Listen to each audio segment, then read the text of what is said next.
About to be the anniversary of my grandfather's murder, and I know I make a lot of jokes about this on here because I use dark humor to cope. But when my uncle pulled that trigger, he blew up my entire life. He blew up the lives of everybody in my family, and he blew up the lives of this kid who was essentially hit by all the strays because of a bad decision that he had made that day. And a lot of people don't realize this because I never talk about it on here, but my uncle was not the only person convicted of my grandfather's murder. There was a second person convicted, and no, it was not my mother, for all you conspiracy nuts who seem to think that she was involved in this. It was my uncle's 18-year-old friend.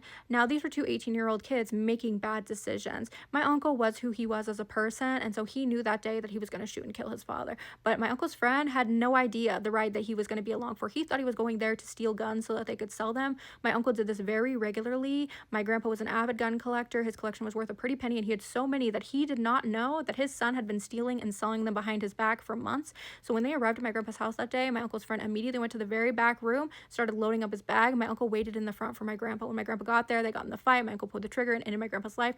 Now his friend is still in the back room. He just heard a shot. He doesn't know who pulled the trigger. He doesn't know if somebody got shot, but he's panicking. He's a scared 18-year-old kid. He jumped out a window, he took off, and he hid out for a few days.